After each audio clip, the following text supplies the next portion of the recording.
Hello and welcome to I Talk to Ghosts. I'm your spirited host, Jennifer, a professional medium and a teller of ghost stories. And tonight, the podcast is going to shine a spotlight on the spooky. I will be sharing with you tales of ghost lights. Orbs, phantom lights, blinkety blinks. Maybe. After the spooky, stay for the spiritual. I have a new in-studio spirit reading to share with you. I love sharing my work directly with you with all the details of what it's like to have a medium session with me. It's always mystical and unexplainable, and I find it fascinating, and I love it. Then after that, join me at my seance table for a message from the spirits. I open up the space for a spirit to come close for someone listening to the podcast. And since you're here with me, this message could be for you. That's later on in the podcast. But first, the spooky. Go ahead and dim the lights. The ghosts are bringing their own right now.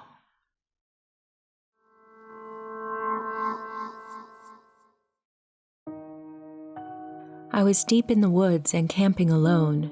This was something I've done before and was comfortable with the isolation.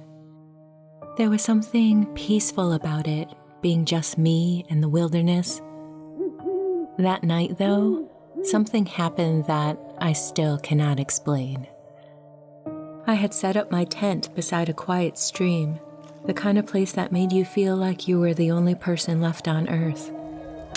As my campfire crackled, the stars twinkled in the night sky through the tree branches.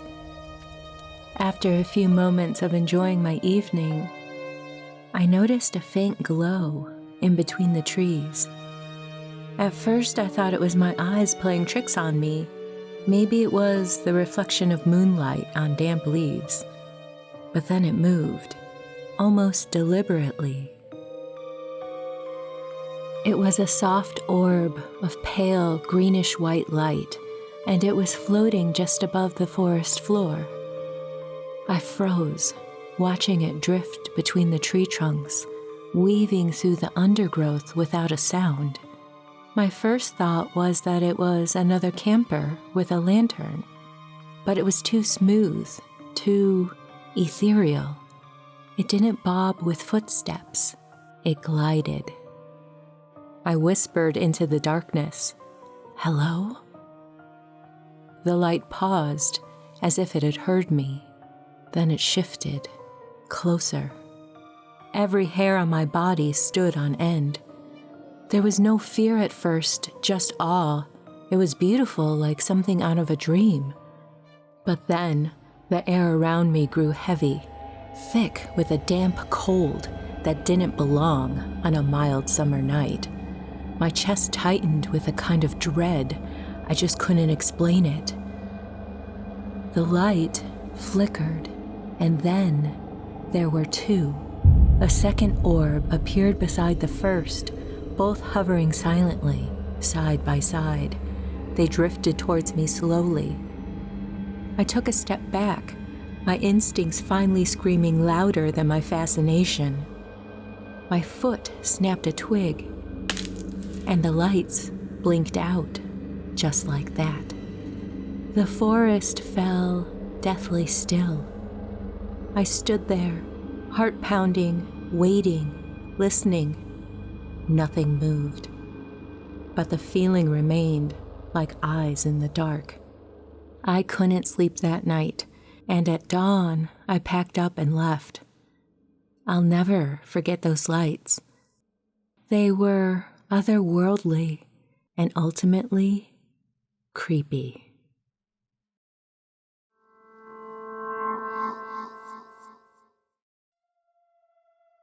The first time I saw the blue light was last year. I don't sleep well, I never have, so I often drift downstairs in the early hours, book in hand, seeking fatigue in the quiet hum of the house. That night was no different. When weariness finally settled over me, I turned off the lamp and I started towards the stairs. That's when I noticed it, a circle of blue light near the ceiling, 5 inches across. It was perfectly still, but it pinned me to the spot. My chest tightened with a fear I couldn't explain, and I fled up the stairs. The next morning, I told my husband about this strange light. We stood beneath the space where I'd seen it, discussing reflections, bulbs, and screens. Nothing made sense. There was no reason for it to have been there. Weeks passed. Then one night, I descended the stairs for a glass of water. As I tilted my head up, my breath caught. The blue light had returned, paler now, smaller.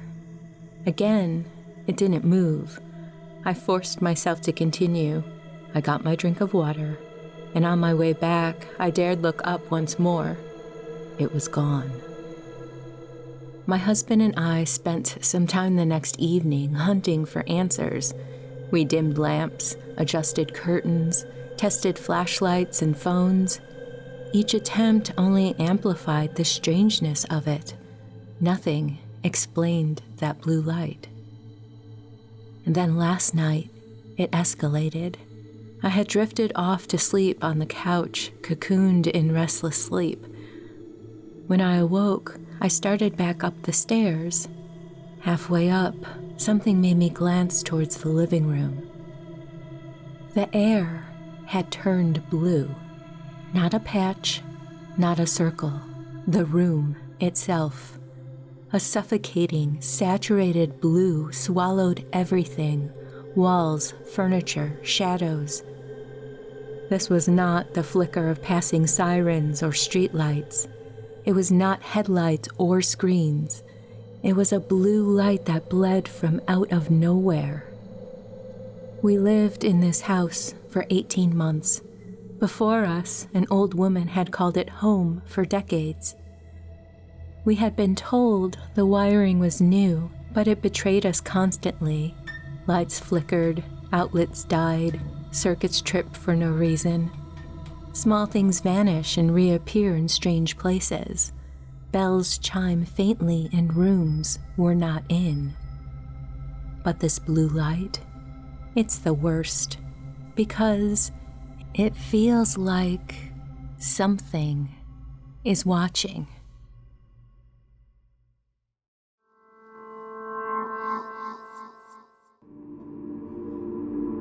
We were just kids, walking along the ridge like we had done a dozen times before.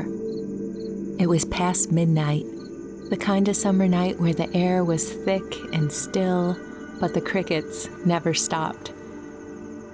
Our parents thought we were sleeping over at a friend's house, but we had snuck out, eager for the thrill of the dark. There were 4 of us. We weren't looking for trouble, just trying to spook each other with dumb stories and laugh it off. The ridge overlooked the old field below, a wide stretch of grass that seemed endless in the dark. During the day, it was harmless, but at night, it was different.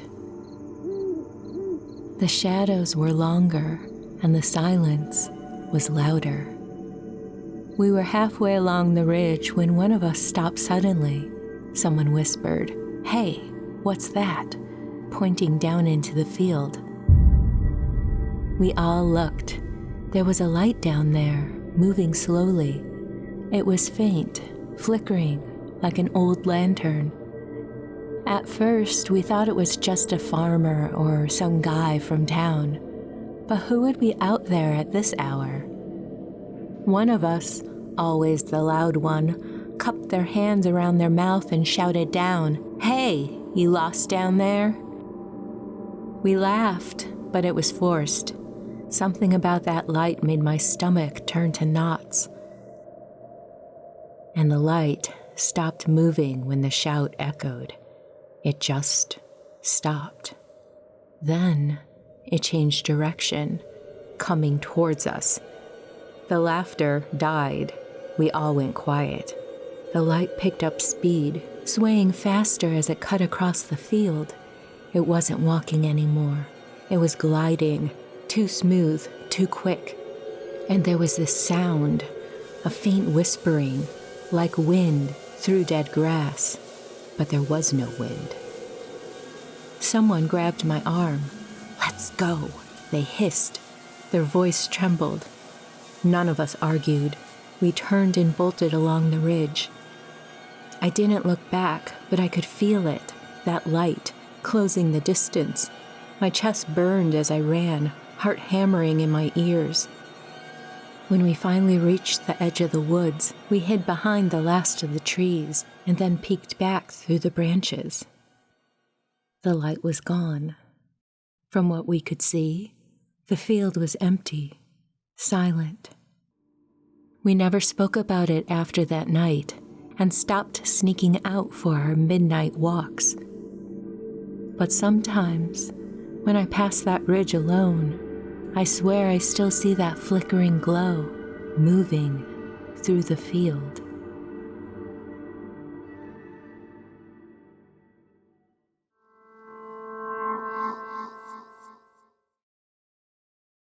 Hello and welcome back to I Talk to Ghosts. My guest this evening is Adam. Adam, welcome to the podcast. How are you doing? I'm so good. I'm really excited to be here, honestly. I'm excited to have you here. First impressions that I have to say to you is there's this conglomerate, and it's almost like they want to come in as a group, and I'm going to allow that. But I'm getting like father, grandfather energy, uncle energy, aunt energy, grandmother energy. All that is coming in. Does that make sense to you? Yeah, absolutely. Okay. So what I do, and I haven't explained this in a while, because sometimes like people are like, oh, you're just reading the person as in like the social cues or like gestures and things like that. I start out with a bunch of notes. I've got my notes here before we even get on the call, because I want to even guard against that, because my own analytical brain does not, it's like I don't want to give it any chance to start with those things. So going in with all this energy, it feels like it's kind of all over the place. But when I opened up the space, it almost felt like this hug pile coming on. Laughter and humor seems to be a big thing, but I also sense that also is a bit of a Band-Aid. It helps cover some things up. It's almost like if you don't laugh, you're going to cry type of energy that's coming in. Does that make sense to you? You're nodding. Yeah, absolutely. Yeah, like our whole family, we don't really talk about, we just keep joking about things. Yeah. And that's great, because the jovialness is coming in, and it is coming from a place of big heart, but with big hearts come big feelings. And with that, I wrote down drama and pain, and it's like happiness, laughter, togetherness. But underneath that, there's this drama and pain, but there's, and it's all mixed up together, and it's all there. But yes, that hug pile coming in. I do want to talk about a couple specific things. One thing that's really influencing me as I'm writing my notes, my handwriting is getting very narrow and kind of scratchy, and my spelling is kind of not so great. Okay. Can you connect that to someone? It's a very scratchy handwriting. Yeah, I suppose actually. And later, because I might actually have something handwritten here that we can compare. But I'll have to like ruffle it out of my drawer. So remind me to do that. Okay. Can you connect this for me? Just because I'm trying to pull people out of the group. My grandmother would have we're a really like card heavy family. So like birthdays, Christmas, anything like that. Okay. We have cards, but it's always like my mom does it now, where it's all love the whole family, but it's like, it's only, we all know it's only mom do. Oh yeah. Right. There's female energy that's coming in, and I see her wearing like a scarf over her hair a little bit, and it's like a green scarf kind of and tied underneath. It's kind of old fashioned. Potentially like my great-grandmother. Great-grandmother? Who would have passed away like a good while ago. I think I was around 6 or 7 that I can remember. Or my other great-grandmother, to be honest, actually, now that I'm thinking of it, who died like pretty recently, I think. Okay. I want to narrow this down a little bit. This woman's energy, she's coming in with a very, again, that big heart energy, but also it feels like healing vibes, like nurse type energy or caregiver type energy. Like she really cared about taking care of people. And then like it really does feel like kind of like nurse energy. Can you connect that with her? I mean, both of my great grandmothers were the ones who were nursed by my grandmothers. You know what I mean? If that makes sense. Like, my grandmother, who's still alive, would have nursed her mom like all the way up to the end, and the same with the other side of the family. Okay, so your grandmother took care of your grandmothers, her yeah, mothers. It's confused. Yeah, we were like a multi-generational house. Yeah, that generational thing. And again, there's a little bit of this laughter energy to it, but it's gentler. Yeah, very much like sit in the corner, but giggling and laughing at everything that's going along. Like, you know what I mean? Yeah. So I think it's your great grandmothers who are coming in to acknowledge her and to say thank you. So your grandmother's still alive? Yeah. And I'm trying to, my memory with like year numbers is so bad, but her mother would have only passed away like 2 years ago now. Yeah. And yeah, she like nursed her all the way up to the end. So I know I like to steer away from anything that's really generalized or kind of stereotypical, but I was getting the impression when talking about grandparents and grandma that there was some knitting. There was some knitting going on. Oh yeah. Well, yeah, they all like I'm pretty sure because my niece is like the first great grandchild, and I'm pretty sure because my grandmother used to knit, the one who is passed, she would knit for all of us as babies, and I think she even like picked it back up again specifically for Sophia, like so she would have one thing. Yeah. And green actually would have been like her go-to color for babies, like mint green. Yeah. It was gender neutral, and she was very ahead of her time. Plus, you can start beforehand if you don't know if it's going to be a girl or a boy. Yeah, green is a really nice color. Okay. And the advice that's being offered around these women that they're offering is the advice is to guard against bitterness. And when people start coming in with information, like these women give me the impression that they were strong. They were tough. But they're also saying you got to guard against bitterness. You can't let, and it feels like this is some kind of nod to within the family of, hey, you got to check yourself. You have to be careful. And it's almost like talking about the group that we're talking about here, you know? Yeah, that can definitely relate. Yeah, I can definitely relate to that. Okay. I'm seeing throwing darts, not with the grandmothers.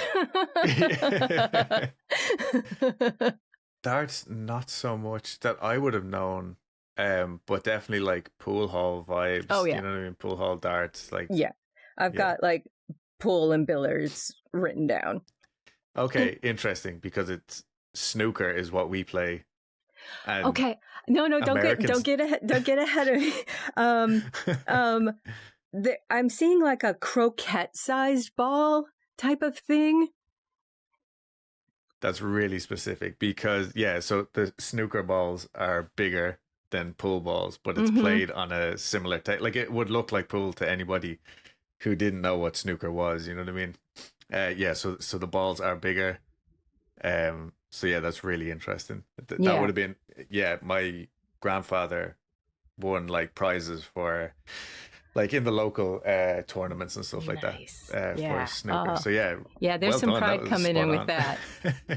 This feels like local newspaper type of thing. Yeah, very much so, with like he would get to keep the trophy in the house for like a year and stuff, and then it would get past that. Yeah, it was a big deal. Yeah. Yeah. Very cool. Yeah. Okay. Yeah, with him. All right, let me see. I want to pull him in more. Is it grandfather who seemed to like the solid logical plan? I mean, he was very grounded. Yeah.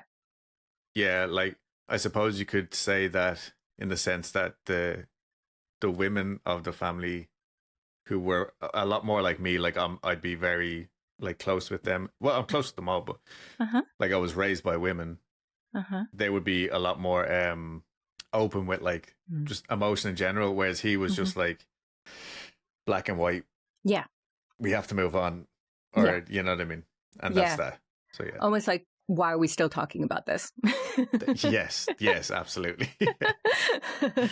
That's the energy that he's coming in with. But again, this joviality, it's not like he was just serious business all the time. He wanted to bond with people. He wanted to share, have fun, and but there's this edge to him of, it needs to be logical. It needs to be practical. There's a practical sense to him. Okay. Now, feels like there's brother-uncle energy in here. So we have a young cousin who passed away, but like that we all kind of grew up in one big melting pot of a house kind of thing.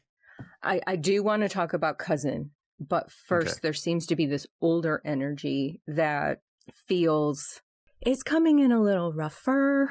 It's coming in a little more it's like passionate chaos. It's kind of like you don't know how disruptive it's going to be and if it's going to be damaging or not. For me, thinking like both sides of the family, well, I mean, you were pretty spot on with the snooker reference with my grandfather. And so if it's the other grandfather who was like, we all curse a lot as well. So if you're getting like stuff like that, don't worry, because that's the whole family. But the other grandfather would have been, a lot more volatile, feisty. Yeah, volatile. Yeah. Okay. But I knew him as the docile old man, but I know for a fact that he was not always like that, Okay. It's like I need to take the time when people come all in a group. Sometimes it's like, I'm not surprised when grandparents come in together because they're kind of pairing up, and things like that. But cousin, let's talk about cousin. This feels more withdrawn. Okay. Like within himself.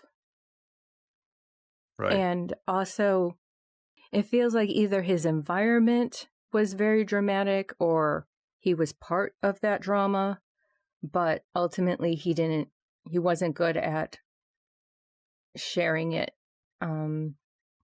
It's almost like he escaped he withdrew. Yeah, I can see that. Yeah. That's what he's offering. And he's offering a lot of, there's this energy of drama just for drama's sake. Like just, there was no substance to it. It's just drama. Yeah. He would have been from he had some bad relationships with his like upbringing and stuff. Yeah. It just feels like the environment wasn't conducive for him to be able to, we all want to be our ideal self, right? And when we're just dealt situations in our life where we're constantly responding to that, it kind of becomes our identity, and we kind of lose it. We lose ourselves a little bit because it's just response all the time. And then we lose that line of who's generating this, where is it coming from? And you just start identifying with it, Right, yeah. He is acknowledging a woman who was a bit of a sanctuary for him. Yeah. So, I mean, he would have spent a lot of time in our grandmother's house, getting away from his own house, but also they would come out. Ireland's very small, so the distance between their house and my parents' house is like 10 miles, but it feels like, forever because it's like, so they used to come out for their holidays. Mm-hmm. you know, and stay with my mom, and who is just much softer and Yeah. would allow them to just be kids. And Yeah.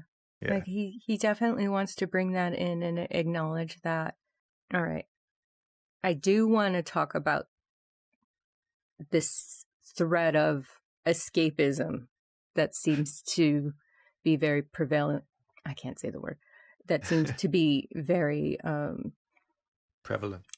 prevalent. Yes. Prevalent. This thread of escapism that's there, that there feels like there's this warning to like guard against escapism, like alcoholism and things like that, where it's like it could be detrimental to you. Something that is normalized within a family, in any form it takes. It's just like there's this acknowledgement of knowing what you do and what's good for you and what isn't. Mm-hmm. And just to be mindful of that, because it just feels like there's this thread that's running through the family, and they're acknowledging it. Can you understand that? Yeah, I think I'm 7 years sober this year. And the family Congratulations. thank you. And yeah, that's definitely been a constant thread throughout. But yeah, so I knocked it on the head because I've got enough to deal with on my own, you know. Yeah, absolutely. Without that help. Good on you. Good on you. And another message that I wrote down from this collective is, and like, I'm not sure you would have heard it from them while they were alive, but they're saying it's okay to be sensitive, you know? And it's like, he's not going to get that yet. But it's like, no, when we cross over, we gain this insight, and all of our shields go down kind of, and they're able to express themselves and have this insight about looking back and looking forward. And they're like, you know what? It is more than okay to be sensitive, and we should feel everything we need to feel. And it's not there's no judgment there at all to be able to feel so many things, right. You know, and that is part of being a human being, having a human experience, being a creative, you know, and it's just so important. Like, you can't be an artist, you can't express yourself without feeling it first, you know, right. But that backlash and like, what did I write down? Self-criticism is nothing but damaging. And it's like, you got to remember that it's like the self-criticism that comes in because of all of that data that you picked up, you know, and you're put it in your programming as a human being. It's not fair. And it's like, just the first thing we have to do is we have to know what's going on, because if we don't know it and we're blind to it, how are we supposed to adjust? How are we supposed to soften that? Right. So they just want to come in with, self-criticism is nothing but damaging. And when you notice it, do not judge yourself for judging, but realize what's going on. It's like, oh, it's this past stuff, and it's just this bad data. And it's almost like I gotta be gentle with myself and realize what's going on. And also just kind of, this is where humor can really come in and really help soften it, right? And use that humor to come in and just be like, oh my gosh, I'm doing it again, you know, and and then just take a deep breath, take a step back and say, you know what, I'm going to do my own thing the way I wanted to in the first place, the way my heart wanted to in the first place. When I talk about inner child, our inner child is, who would you be before all this happened? Oh, God. That is the true you. I know they're all here, and I know they're all kind of talking over each other, and they really want to come in with all this advice, but it's like, well, we have to establish that who are we talking to first, right? Right. And because this is not something that would have been said in life, but it's just so freaking important, now. And it's the thing that they want to express the most. And so just be mindful of where this all comes from. And our brains are the last to change. Our brains like to route and make patterns so that it can save its energy and skip to the end. We make all these decisions, we lock the box, we never reconsider it, just to save the mental bandwidth of things. Mm-hmm. And your brain is the last to get the memo, that your soul is coming in. And so your brain will try to trick you and then just say, quiet you. I get it. But it's just hard because we get stuck. We get stuck in these patterns. And when we're feeling it up here and we're feeling that judgment and that critique, and it makes us feel bad, and then it's this whole cycle of things, it's just like realize what it is, and that your brain is just going to have to take some time and really honestly go through those exercises of thinking the opposite, forcing yourself to think the opposite, and like, this is true. And eventually it will soften up, but it takes a long time. It is funny, though, that you bring that up, because that is literally how we talk to ourselves, specifically in my family. I'm sure everybody does it. Yeah. But with my grandmother, who passed away most recently, like 6-7 months ago, she was very open when doing it. And like as a kid, like growing up, I didn't know it was weird, but like now as an adult, especially like the older she got, I noticed it a lot more, and I'd be saying to her, like, will you stop talking about yourself like that? You know what I mean? But at the same time, I do it. It's just internal for me. You know what I mean? So yeah, that's a really interesting thing to note. Yeah, they want better for you. And you deserve better than that. And they completely understand it, which why they're bringing it up. They're acknowledging that it's like, yeah, this is a thing, and you didn't invent this.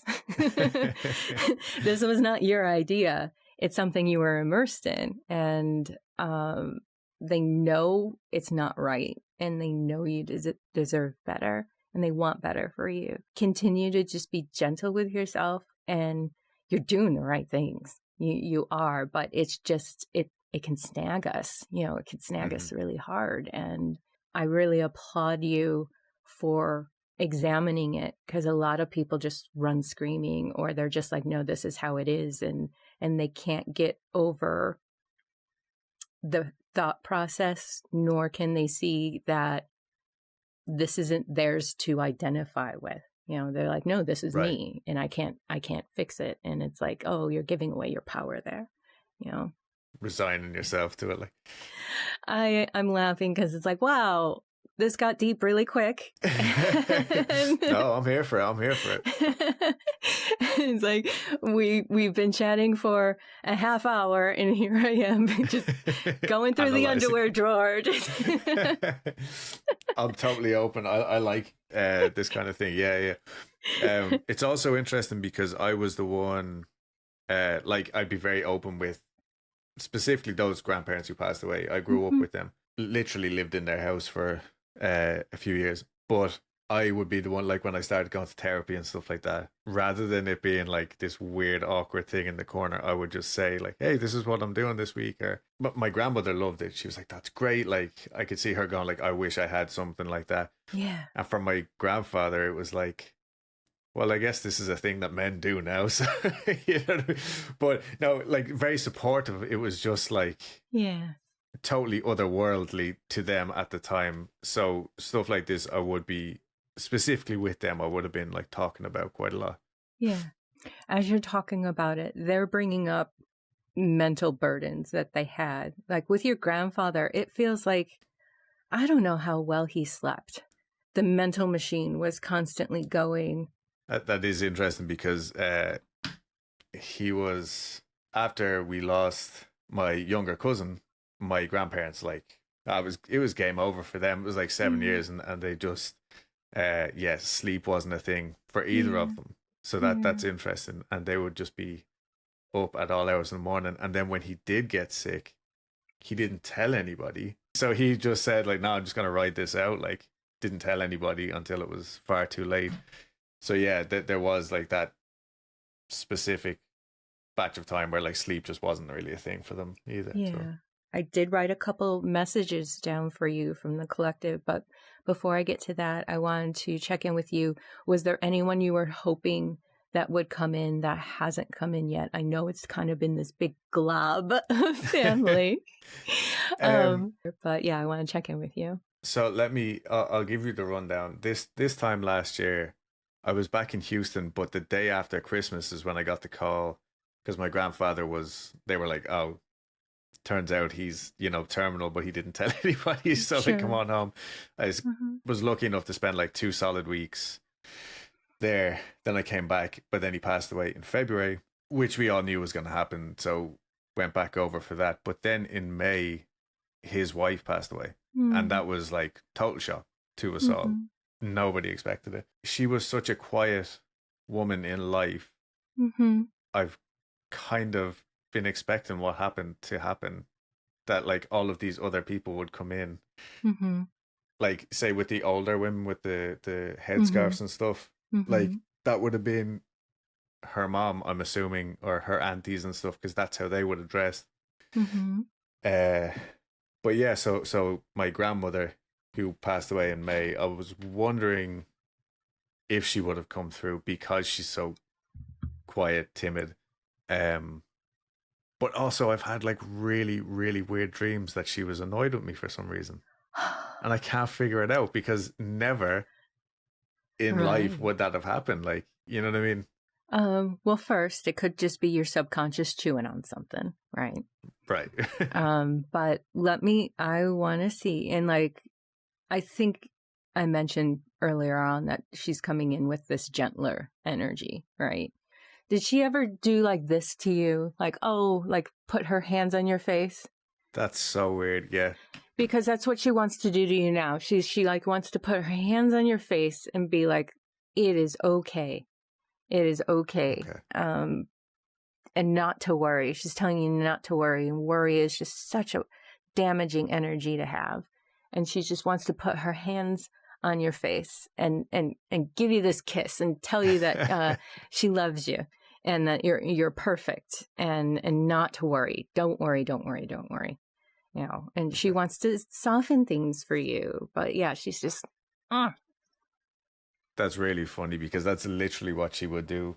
So yeah, that's funny. Yeah. So just know that she's here and she just knows how important it is to have the right mindset. She's like, it's just a waste of time to focus on the bitterness or the thing that's bringing you down or because there's so many other things, life is just beautiful and we tend to get distracted and not see it, Okay. All right. I do have some messages that I wrote down for you. Don't fixate on the expense of things. Oh God. Don't worry about money. Don't fixate on the expense of things or have a lacking mindset. All right. They're like coming in with that. It's like, and like having talked to you, I can understand that money drive and the worry about money. But it's like, if all we're doing is worrying, it's like, oh my gosh, we have so much. Yeah. It's actually really funny. Sorry. Because it's literally the two sides of the family are so polar opposite in that the one is like, okay, money, or like work. Whereas the other side was like, we were broke and like we would eat like, literally any Irish listeners would probably relate, but like sugar sandwiches and stuff, right? Like, and it was just, and that was always their thing, was like, you could have all the money in the world, but you wouldn't have this love. Like, you know what I mean? But it's so funny that it's like the flip side of the family as well. Like, let's see. Celebrate is what they're saying. You gotta celebrate, and they want to encourage this for you. Remember this. You will thrive and be recognized. Like, celebrate yourself, and you will also thrive and be celebrated when you follow your creativity and your intuition. It's like getting out of your own way, shedding that judgment and that feeling that holds you back. And it's like, you want to thrive, and like they're talking about money and stuff like that, and just prosperity in life. Your zone to be in is to trust your intuition and your creativity, and the rest will come. You know, I think that when we are moved to do something creative or expressive, immediately we think, well, how's that going to translate to dollars? Or am I going to have the money to do this? And it's like, you're missing the point. This is literally the conversation I've been having with myself for the last like month at least. Yeah. Just explore it. Explore putting that judgment and dollar sign aside. You know, you've already done that work. You can put it aside for a little while and give yourself just that little space. Like, for the next 2 weeks, I'm going to follow my intuition. I'm going to follow my creativity. And then at the end of 2 weeks, I'm going to see where I'm at. Don't ever tell yourself that you're going to make the wrong decision without even making the decision. It's like, you owe it to yourself to explore and then decide. You know? Right. It's very easy to say no, but then we're just limiting ourselves without any true exploration of it, you know? So there you go. Wow. That I'm very impressed, honestly. Like, I hope that doesn't come across condescending, like, No. genuinely, because like I was saying earlier, like, I've spoken with people who have like connected with other people in the room with me and stuff like that, and even in, like, you know, haunted houses, I'm doing air quotes for those listening, like, I won't experience anything. You know what I mean? And it's not that I'm not scared. I'm terrified. It's just, I figured I was just like as dead as a doornail psychically. And I figured the same with the family. Like, the rest of my family have had like just bizarre stuff happen, specifically in the last year. Stuff in my grandparents' house. My auntie's living there now. And they all call me straight away because they're like, ghosts. But they've had like stuff falling out of cupboards and stuff when there's been people upset in the house and stuff like that. And I'm just sitting over here physically removed because I'm in Texas as well. But it's just like nothing. I've got like trigger objects and stuff here that I kind of, you know, I'm like, if you want, you know, you can do this, it makes a noise or whatever. And yeah, nothing. So I'm constantly kind of just in limbo, where it's like, you know, the old cliche, it's like, I want to believe. You know what I mean? Yeah. But like, I'm very impressed. I'm kind of blown away, to be honest. Oh, that's wonderful. And like, it's just so important to me. Well, yeah. Before we go, do you have a ghost story you would like to share? And also, I do want to mention before we talk about it that you have your own spooky podcasts. But I want to hear some ghost stories first. So if you have a personal ghost story you'd like to share, I would love to hear it. Yeah, so I actually have one specifically that I wanted to tell you. I've definitely mentioned it on Weekly Creep before, I'm sure, because anytime weird stuff happens, like it's a thing to talk about. You know what I mean? But so I've had a couple. Typically, growing up, nothing ever happened. Like, our house, if anything happened, I wasn't aware of it in any of the family's houses. Until I moved away and then went back for like a year, and me and some friends got into like ghost hunting. It wasn't that serious. It was literally just there's a big empty house on top of one of the hills in Dublin called the Hellfire Club. Really scary name. It's not all that scary. I'm convinced that we as a collective group of people in Dublin have haunted it. You know what I mean? Yeah. So we would go up there, and then one of the last times we went up, it was right before I moved here. And this is I'm going to get to the part where which I specifically wanted to tell you. But we were essentially chased out of the Hellfire Club, right? And it's so hard to describe. It's almost like a barn. Okay, there's like multiple rooms and stuff. I'll send you a picture. I think I have one on my laptop. Okay. And there's upstairs and downstairs. I think there's 6 rooms in total. But like the ground, because it's so old, it's like 300, 400 years old. So the ground has actually come up to the bottom window, if that makes sense. So you can jump out that window and you're just on flat ground. But in the building itself, this time we brought our witch friend with us, and we intentionally like protected ourselves, did everything properly, and I'm convinced that's why we got more activity.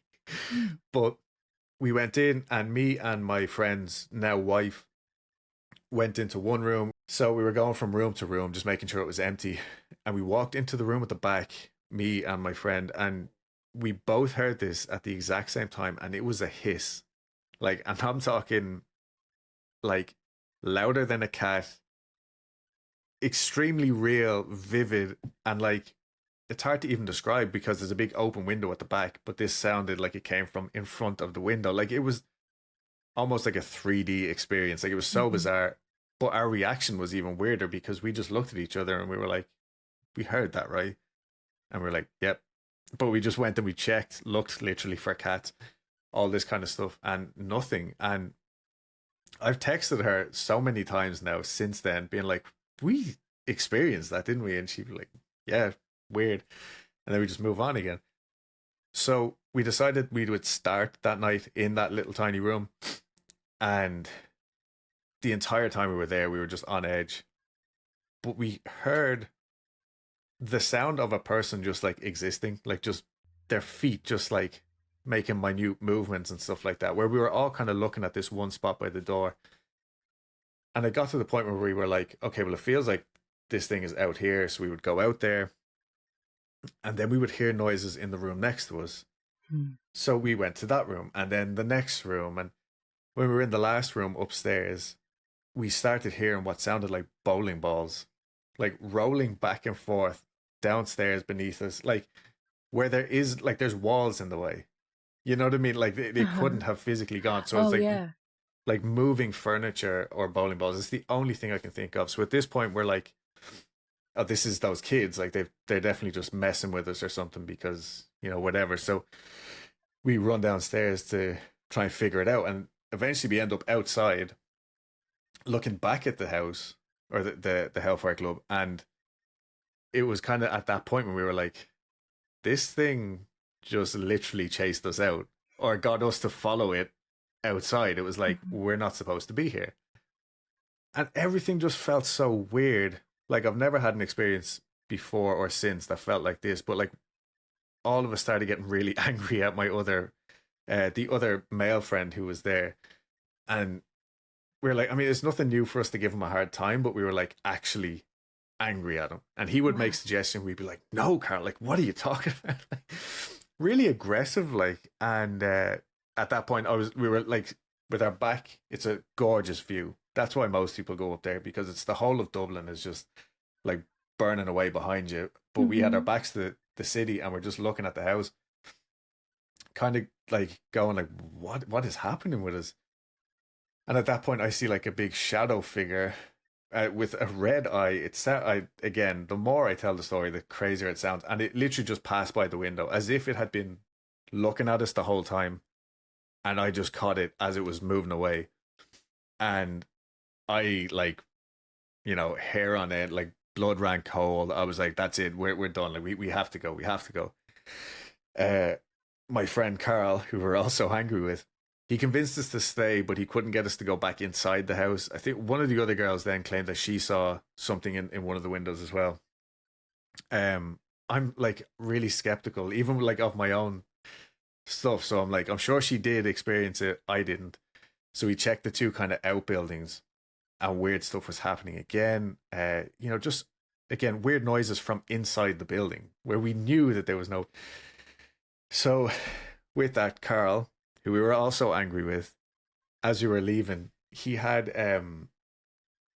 he got pulled on his jacket, something like that, or he heard something. It was one of those two, as we were leaving, and suddenly like his tune changed, and he was like, "Okay, yeah, let's go, let's go, let's go." And as you were walking, because you have to walk like a mile down through the woods, like that's honestly that's the scariest part of this is walking back down through the woods. But as we get to the trail, I felt something pull my jacket, and I thought it was him. And as I turned, he like dropped his flashlight, but like as if he threw it at me. So I turned around, I was like, "What are you doing?" But he was too far away to actually reach me. And he said something hit his flashlight out of his hand, and we were just like, "Okay, yeah, let's get home." We get to the car in the car park, and his wife, who me and her had heard this hissing sound earlier, she's like, "My ribs are burning." So she has like a hoodie, two undershirts on, a leather jacket, like scarf. She is bundled up. We get back to her house and we're all sitting around having tea, and she comes back downstairs and she like pulls up all of her layers. She's like these 3 scratches on her rib cage, and I'm like, I don't believe in like the whole like the number 3 or anything like that. It's not in my belief system. But all of this stuff was so interesting. I don't think we brought like a specific entity home or anything. It's like we brought just this weird energy back to our houses. My own parents, I was living with them at the time. It was just stuff was happening in the house. Like I remember hearing footsteps coming up the stairs when I was on my own. I had to tell whoever or whatever it was, like, this is my room right now. Like you can't be in here, because I woke up to like someone touching my toes, even though my toes are wrapped in the blanket. My light came on beside my bed, stuff like that. Anyway, then I moved here and everything kind of just burst. Like this big flat bubble of energy, like, or big round bubble just like burst, and it all went flat, and like nothing was happening. Sorry, it's such a rambly story as well. No. I mean, there's just so much to it, and like how you have to explain all of it in order to see the entirety of it, In order to see me having a mental breakdown in the shower. Get that critique. Get that critique out of your head. Yeah. You have homework. Yeah, apparently, yeah. Well, you mentioned Houston Strange and Weekly Creep. Tell everyone how they can find these. Anything you want to say about your podcasts, because I'm intrigued. I have to go check them out. I made it a point not to listen before our reading so that I'm not jumping to conclusions, or my analytical brain isn't getting involved in like trying to like, guess. I hate when my brain is trying to guess. So I'm definitely going to go and listen myself, but tell everyone else a little bit about the podcasts and where they can find them. Right. So Weekly Creep started because it was when I first moved here, like being a new immigrant, you have to wait like a long time for your paperwork, and it was pandemic and stuff. So everything took it like a really long time. So instead of getting a cash job, I did the proper thing, and I just took up a hobby. But yeah, so it's me and my wife, and we research stories, and we tell them basically in our own voice. I'm really bad at promoting it, to be honest, because it's one of those things, like if you like our voices, you're gonna enjoy the show. The one thing is, don't start at the beginning, because we were very new. Start with the more recent stuff. We're hoping now this year that we can start producing it more frequently again, because we didn't have the ability to do Weekly Creep as much last year. I was like, I've been in Houston for 5 years this week, I think, and I wasn't giving it enough of a chance, I felt like. And so I just started like reaching out to people, and I wanted to like up my production game.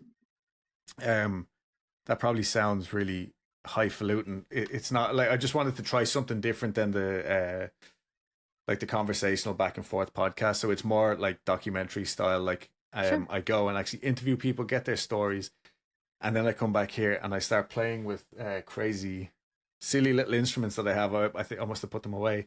And I'll like write the music scores and stuff for it myself. Nice. So I'm literally sitting here like a madman, 3 o'clock in the morning, listening to stories, checking over my shoulder, and then I'm like writing little scores and like getting sound effects and stuff. But I'm really proud of it, to be honest. Like, it's probably the first time ever that I've been like, oh no, this is something that I did, and I'm really happy with it. and nobody's listening to it, so I need to get more people to listen to it. But it's season 1 was really short, just 6 episodes. It's kind of like boom, there you go. But now I have season 1 under my belt. I'm trying to take that to more kind of like local businesses and stuff, and be like, look, this is what we can do. Let's do something together. So I'm currently working with like a tour company in Galveston at the minute, and hopefully that'll be the start of season 2.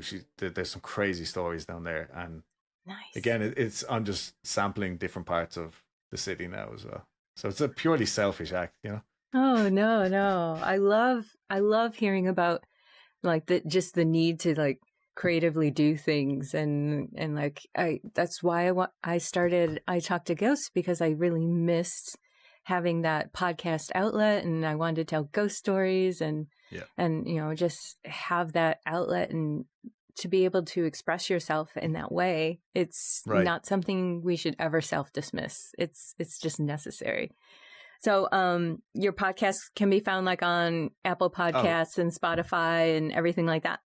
Yeah, everywhere. As far as I know, everywhere. And if it's not on whatever app that you use to listen, like reach out to me on Instagram, Houston_strange, and I'll get it on that platform, because I'm pretty sure it's on all the major ones, but there's always one that's like, you know, that I've never heard of or something, you know.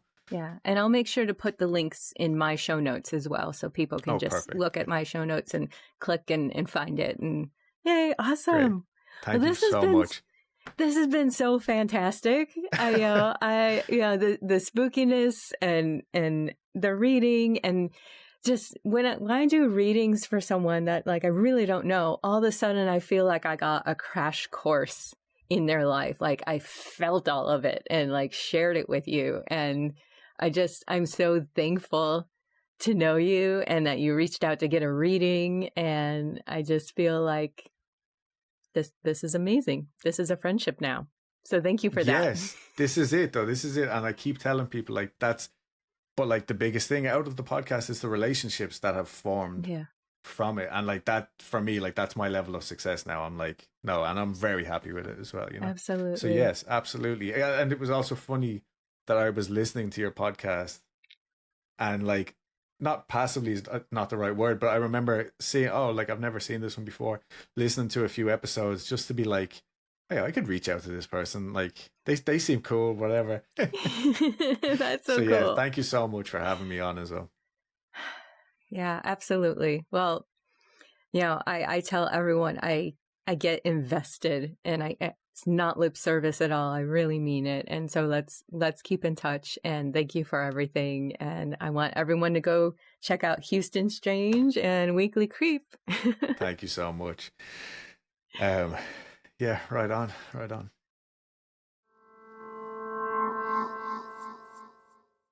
Hello and welcome back to I Talk to Ghosts. I have a message from the spirits this evening, so thank you for being here with me at my seance table.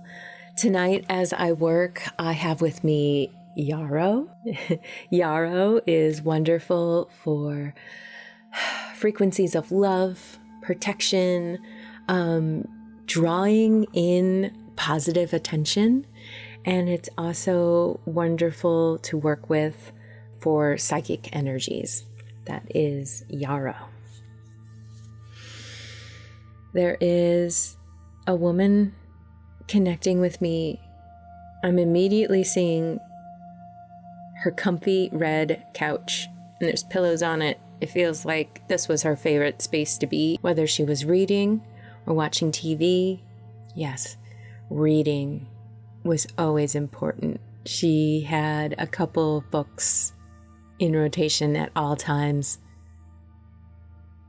Oh, but I see her journaling and writing, pen and paper, not typing, workbooks. This has like a academic college vibe to it. I just want to pass along everything that comes in as it comes in, not interpret it too much. Hearing guppies. Yeah, guppies. Kiddie pool, swimming, trips to the beach. She loved the movie Moulin Rouge. And tea. Experiment with different teas, but of course she had her favorite. Feels like green tea, jasmine tea. Loved to take walks, loved fresh air. This feels like sister friend to me, for you. Yeah, seeing that couch with those pillows and plants around it. Talking on that couch. Okay. Her message for you tonight is she knows you're looking for the perfect partner, and she thinks that girl is out there somewhere. It's just going to take some time. She's saying, like, physically put yourself out there. Do the things you love. Again, I'm seeing books. Go to the bookstore. Read at the bookstore. Join a book club. Even if that's online. She's bragging about how smart you are. You're going to find a great partner who loves your brain and gets your sense of humor. So hang in there. You'll find her. I feel like this could radiate out of you. Put that energy out there in the universe. I think sometimes we focus on what we want and what we lack, and then we're kind of vibing the I'm lacking this, and we're putting that out there. Just radiate yourself like a beacon, like, I'm ready, come find me. It's gonna be amazing. And it's completely different energy, you know? Love and excitement and possibility. I just feel this aura about you. Make it happen. Okay, I think I'm gonna leave it at that. If this message connects for you, please let me know. You can email me at speaknow@italktoghosts.com. Thank you.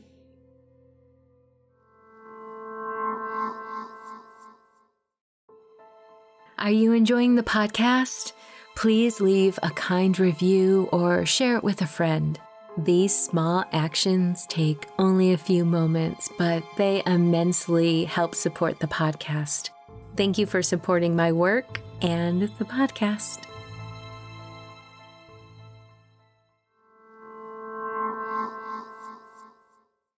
And with that, dear listener, we have reached the end. It's lights out for this episode of I Talk to Ghosts. I hope you've enjoyed my spirit work this evening, as well as those tales of ghost lights. Have you ever witnessed a phantom light of your own? I would love to hear about it. I love hearing ghost stories, especially when they're personal and true. So please reach out. In the meantime, wherever you wander off to, in this world or the next, just remember, come back and visit with me. Have a lovely evening and good night.